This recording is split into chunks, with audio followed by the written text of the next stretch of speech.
সবাই কি করে এরকম লম্বা লম্বা সুন্নাহ বলে আরাম কাটতে, কিন্তু আমাদের দেশে তেমন একটা করে না। অথচ এই পাঞ্জাবি বাংলা নবীর সুন্নাহ পাঞ্জাবি করবে। তারপরে যখন আপনি হাতারা ঢুকাইবেন, ডান হাতটা আগে ঢুকাইবেন, তারপরে বাম হাত, পায়জামা বললে আগে ডান পাও, তারপরে বাম পাও, জুতা যখন করবেন আগে ডান পাও, পরে বাম পাও।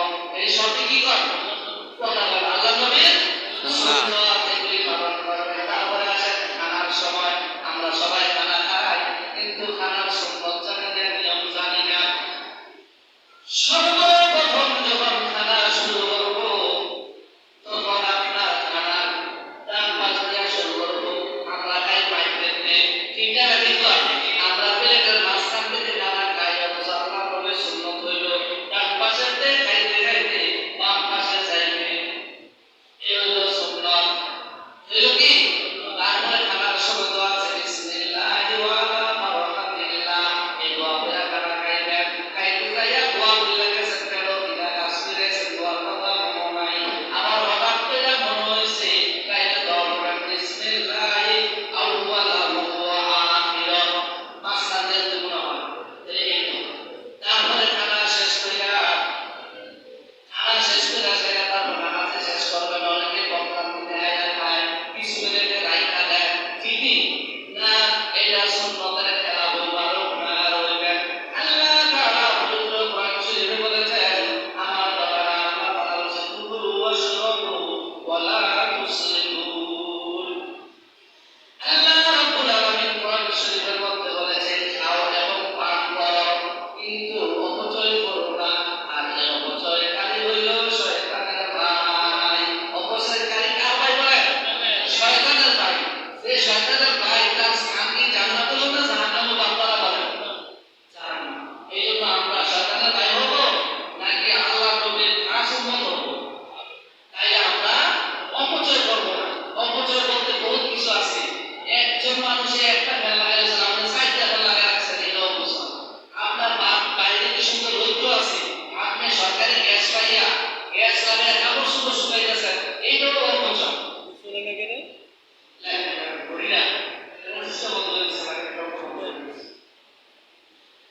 তাইলে এটাও অপচয়।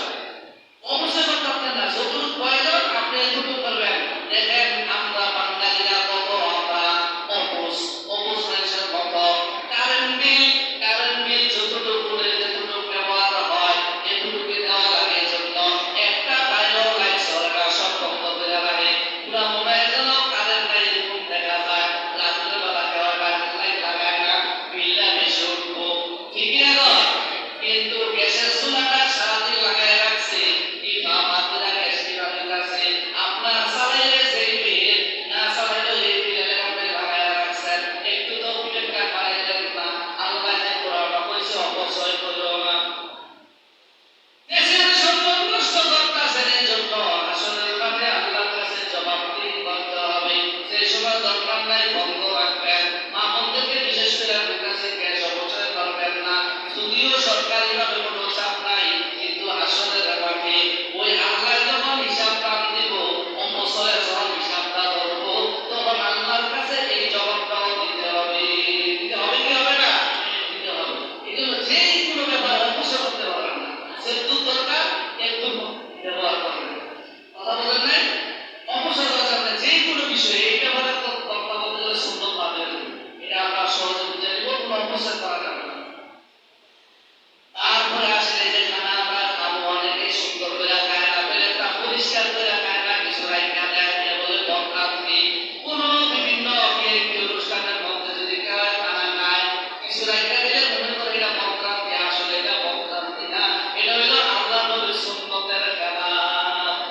সুন্দর করে প্লেটটা একবারে পরিষ্কার করিয়া আপনি যদি খানা খান, তাহলে আল্লাহ নবীর একটা সুন্নত ফলো হইব।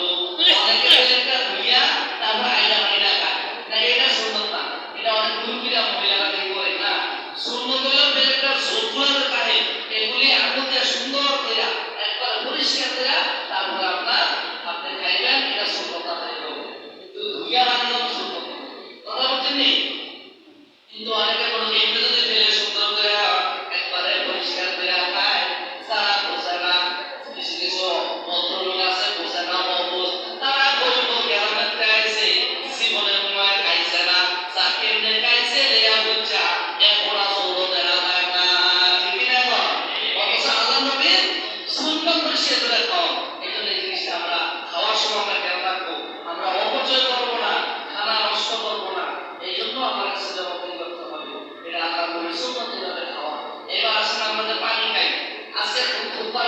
সেই সুন্নত সম্বন্ধে। এই জন্য আমি সুন্নতগুলো বলে দিব আজকে।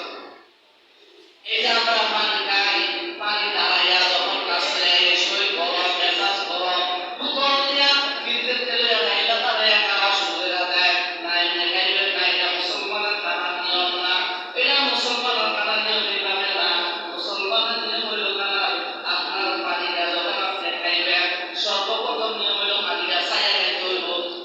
পানি ছায়া খাওয়া কি চাপ করার সময় পানি দাও করার সময় ধরে রাখতে হইতেছে। এক নাম্বার সুন্নত হলো পানিটা ছায়া খাইবেন।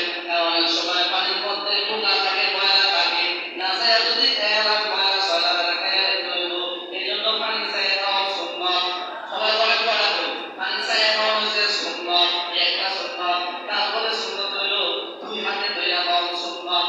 যদি ভাত খাইয়া ডান হাতটা ভরা থাকে তাইলে গ্লাস তো ভরানো যাইতো না, তাইলে বাম হাতে ধরবেন, ডান হাতটা উঠে একটু লাগা রাখবেন, তাইলে সুন্নত আদায় হয়ে যাবে। পরে সবাই দুই সবাই কিন্তু দুই হাত লাগায় খাওয়া সুন্নত। যখন পানিটা খাইবেন, খাওয়ার সময় আপনি বিসমিল্লাহ বলে খাইবেন। কি বলে খাইবেন? বিসমিল্লাহ বলে খাইবেন। এগুলো বলা হয়েছে তিনটা। তারপরে আপনার পয়সা খাওয়া সুন্নত, দাঁড়ায়া পানি খাইবেন না। শুধু ঝমঝমের পানি যেটা মক্কা মুকাররমায় আছে, হাজী সাহেবরা দুনিয়ায় যখন আপনার হজরে তখন নিয়ে আসে যাত্রার দেশে, এই পানিটা দাঁড়ায়া খাওয়া সুন্নত। আর যত পানি জাতীয় আছে সব পয়সা খাওয়া সুন্নত করা হয়েছে। সাইডে হয়েছে। তারপরে আপনার তিন ঢুকে খাওয়া সুন্নত, তিন ঘুমাসে। অনেকে খাইতে গেলে দেখতে ঘুমাস আলায় না, বেশি তাড়াতাড়ি পানি খাইতে গেলে গলার মধ্যে পান পরে কি করে রাখুন। এই জন্য পানি দ্রুত খাইবেন না, এটা আটকায় যায় গলার মধ্যে। আর বাইসাতে আটকাইলে একটা কষ্ট হয়, তা আটকাইছে দেখে যাবে। এই জন্য তিন ঢুকে খাইবেন আস্তে আস্তে, তাও হলো দিত না। তিন ঢুকে খাইবেন, এটা আপনার মধ্যে সুন্নত করা হইলো। পাঁচটা খাইয়া সাইয়া আলহামদুলিল্লাহ করা হয়েছে। ছয়টা সুন্নত শুধু পানি খাওয়ার মধ্যে পড়া আমরা পালন করি। দাঁড়াইয়া দাঁড়াইয়া নকল নকল করে খায়, তোমরা এটা দিয়ে আলায়া দেয়। সুন্নত একটাও ভালো হইল না। এটা মুসলমানের খানা না, ঠিক কিনা কর? এইভাবে আমরা পানি খাবো। তারপরে আমরা আসেন, আমরা যখন ঘুমাই, ঘুমালে কিন্তু আল্লাহর ঘরে সুন্নত আছে না নাই? কথা আছে না নাই? যখন আমরা শুইব তখন সুন্দর করে টাইম খাইতে শুইব। অনেকে সিটে ঘুমায়, অনেকে খাইতে ঘুমায়, যা শুনতে মন চায় সুন্দর করে টাইম খাইতে টাইম খায়, এভাবে কাজে একটা সুন্দর করে টাইম খাইতে ঘুমাইব।